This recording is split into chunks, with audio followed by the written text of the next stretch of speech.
नमस्कार, शाम के 4 बजने वाले हैं। वक्त हो गया है फास्ट एंड फैक्ट्स का। फास्ट एंड फैक्ट्स में आपको दिखाएंगे दिन की हर बड़ी खबर पूरी रिसर्च के साथ। मैं हूं अदिति अवस्थी और मेरे साथ है मीमांसा मलिक। और शुरुआत करें उत्तर प्रदेश की खबर से।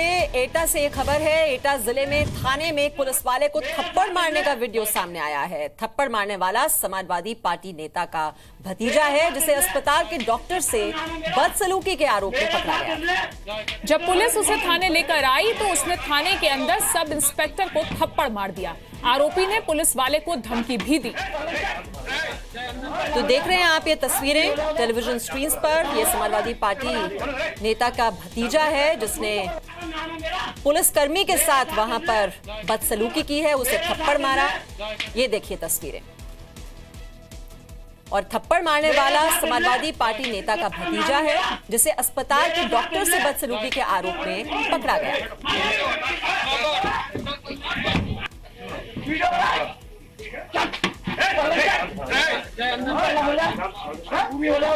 राधा बल्लभ हमारे सहयोगी इस खबर पर और जानकारी के साथ इस वक्त हमारे साथ जुड़े हुए हैं।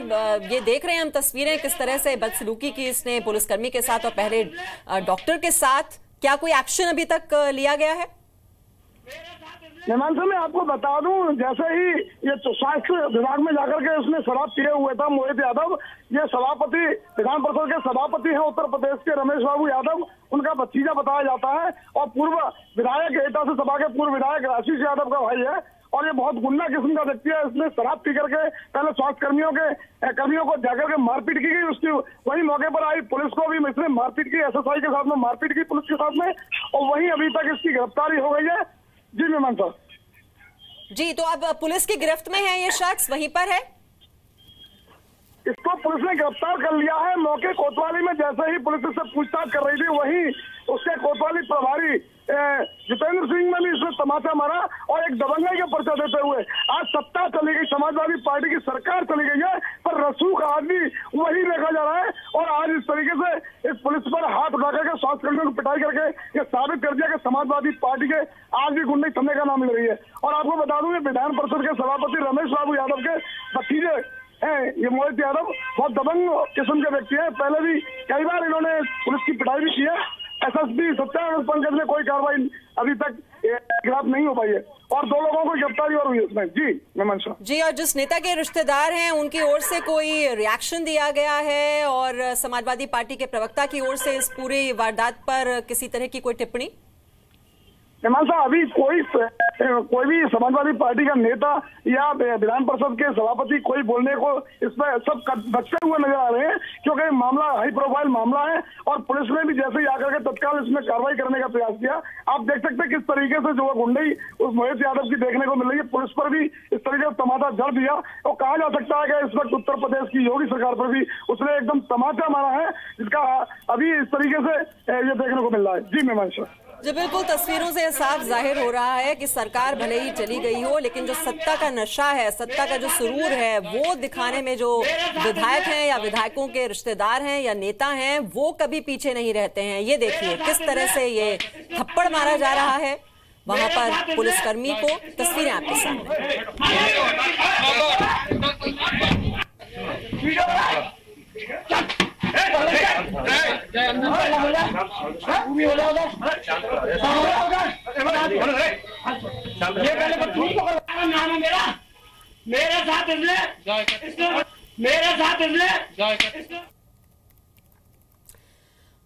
और राधा बल्लभ इस वक्त हमारे साथ फोन लाइन पर जुड़े हुए हैं। राधा, ये दिखाई दे रहा है, देखिए गुंडागर्दी की तस्वीरें, जो सत्ता की जो धौंस दिखाने की जो आदत है वो नहीं जाती है नेताओं की और उनके रिश्तेदारों की, ये दिखाई दे रहा है इन तस्वीरों में।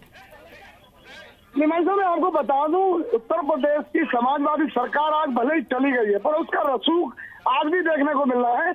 और मैं बता दूं आपको कि ये समाजवादी पार्टी विधान परिषद रमेश बाबू यादव के भतीजे हैं और पहले भी ये पुलिस पर कई बार हमला कर चुके हैं, पर इन पर कोई अगर बड़ी कोई कार्रवाई पहले हो जाती, निश्चित तौर पर आज ये दिन देखने को पुलिस को नहीं देखना पड़ता कि आज पुलिस ही एक आरोपी अपराधी के द्वारा पिट रही है। जी, और बिल्कुल इनके चेहरे पर किसी तरह का कोई डर नहीं दिखाई दे रहा है। जब ये थप्पड़ मार रहे हैं, पता है कि पुलिस उन्हें गिरफ्तार कर सकती है, उनके पास अधिकार है पूरा, और अगर पुलिस कर्मियों के साथ वो इस तरह का व्यवहार कर रहे हैं तो अंदाजा लगाया जा सकता है कि आम लोगों के साथ ये किस तरह का व्यवहार करेंगे। बिल्कुल मीमांसा, ये बिल्कुल क्योंकि पहले से उनको समाजवादी पार्टी की सरकार में वो बिल्कुल छुट्टा सांड की तरह घूमा करते थे। आज उनको लग रहा है कि कोई कार्रवाई पुलिस की होती है। आज पुलिस ने पकड़ करके जब उनसे पूछताछ उससे की जा रही थी, उसी को लेकर के इतना बौखला गया और पुलिस से अभद्रता की उसने, और उसके बाद मारपीट पुलिस पर भी उतारू हो गया, पुलिस को तमाचा कर दिया। ये पुलिस को एक तमाचा नहीं है, पूरे उत्तर प्रदेश सरकार को तमाचा मार दिया उसने। और आज भले ही सरकार बदल गई हो, पर आज भी रुतबा समाजवादी पार्टी के नेताओं के, बच्चों का और समाजवादी पार्टी के जितने भी समर्थक हैं उनका आज भी बता रहे थे कि नशे में थे जब उन्होंने थप्पड़ मारे पुलिस कर्मियों को। अब नशा उतर चुका है क्या? जी, दोबारा से अपना सवाल दोहराएं। नमस्ते।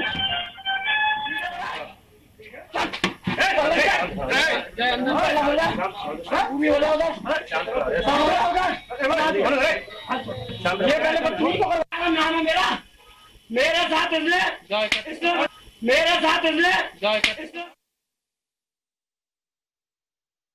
मेरे साथ इसलिए नाम है मेरा, मेरे साथ इसलिए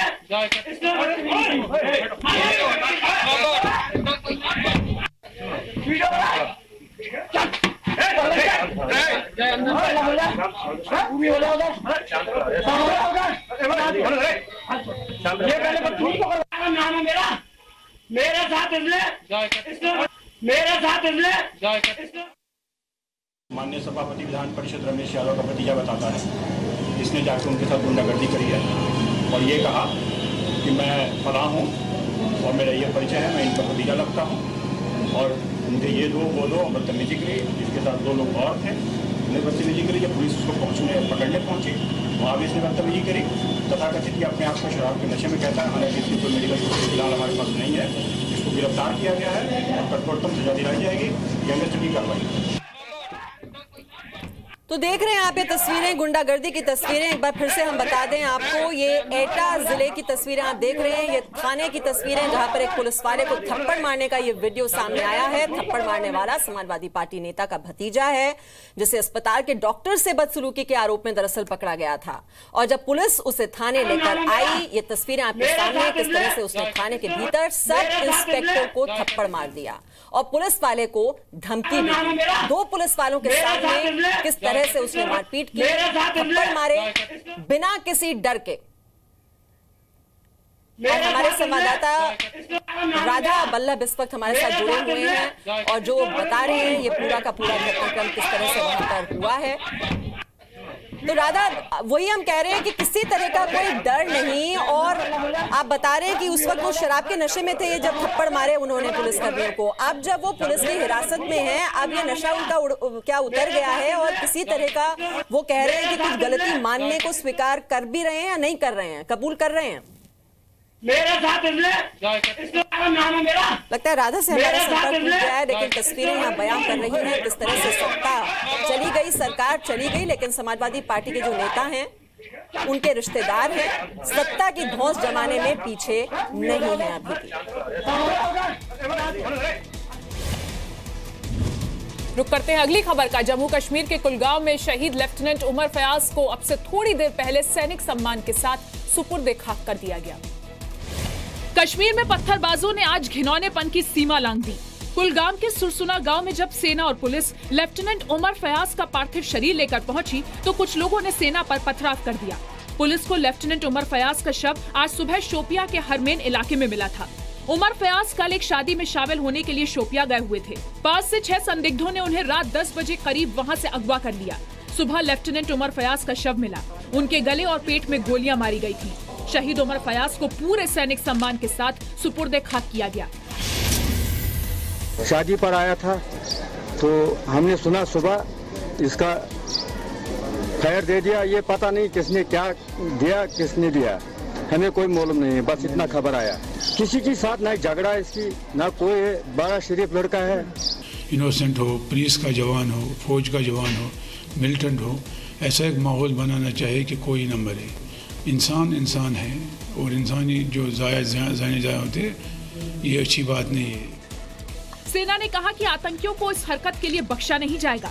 रक्षा मंत्री अरुण जेटली ने कहा कि उमर फयाज की शहादत से आतंकवाद से लड़ने का इरादा और मजबूत होगा। अननोन टेररिस्ट ने जो इस इलाके में रहते हैं, इन्होंने कल रात को लेफ्टिनेंट उमर फयाज को किडनैप किया है और बाद में उनको मार दिया गया है। भारत देश पर अप्रत्यक्ष सीज फायर का उल्लंघन करना, हमला करना, आतंकियों को भेजना, उसका ना बच्चों को, सारी बातें के प्रयासों में से भी उन्होंने प्रयास किया होगा, उसका निंदा करते हैं। 23 साल की उमर फयाज 6 महीने पहले सेना में भर्ती हुए थे और अखनूर में 2nd राजपुताना राइफल्स में तैनात थे। उमर फयाज छुट्टियों में अपने घर आए हुए थे और अपने मामा की बेटी की शादी में परिवार के साथ शोपिया गए थे। उमर फयाज एक किसान परिवार से थे। सेना की ड्यूटी के साथ वो सितंबर में यंग ऑफिसर्स कोर्स ज्वाइन करने वाले थे। शोपिया में कल रात ही कुछ आतंकियों ने कोर्ट के बाहर तैनात पुलिस कर्मियों पर हमला किया था और 5 राइफल्स छीन ली गई थी। उमर फयाज की हत्या की जिम्मेदारी अभी तक किसी भी आतंकी संगठन ने नहीं ली है। सेना और पुलिस मिलकर मामले की जांच कर रही है। पाकिस्तान के लिए झटके और भारत के लिए खुशी की खबर है। अंतर्राष्ट्रीय कोर्ट ऑफ जस्टिस ने पाकिस्तान में भारतीय कैदी कुलभूषण जाधव की फांसी पर फिलहाल रोक लगा दी। पाकिस्तान को उसके झूठ पर तगड़ा तमाचा पड़ा है ये। हालांकि कुलभूषण की फांसी पर यह रोक अंतरिम है, लेकिन इंटरनेशनल कोर्ट ऑफ जस्टिस का फैसला आते ही मुंबई में कुलभूषण का परिवार खुशी से उछल पड़ा। मिठाई बांटी गई, दोस्त भी घर पर पहुंचे। मुंबई के डब्बे वालों ने कुलभूषण को राहत मिलने वाले फैसले पर जश्न मनाया।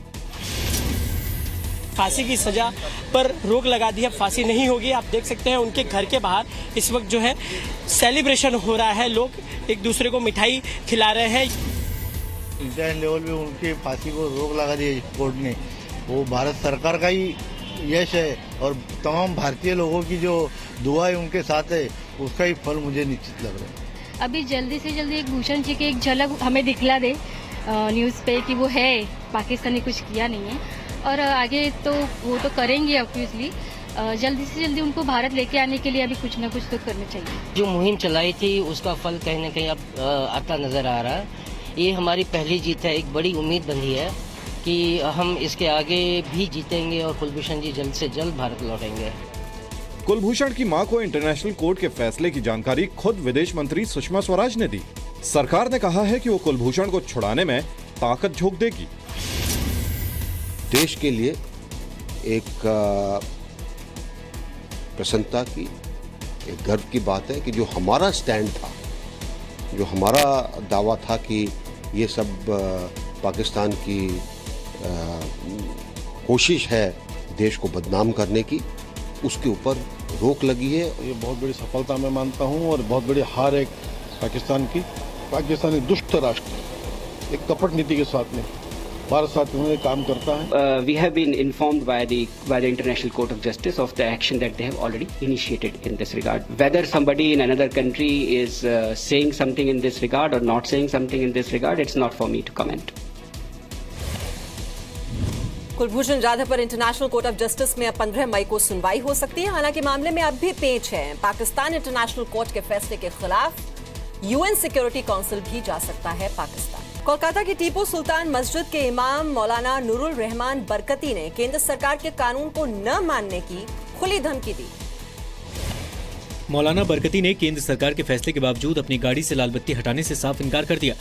बरकती ने देश में जिहाद छेड़ने की भी खुली धमकी दी है और पाकिस्तान जाने का भी ऐलान किया है। बरकती ने पश्चिम बंगाल की सीएम ममता बनर्जी को भी नहीं बख्शा। मोदी को भी नहीं छोड़ेंगे। जिहाद में तो खलास कर दिया जाएगा, कोई कहानी नहीं है।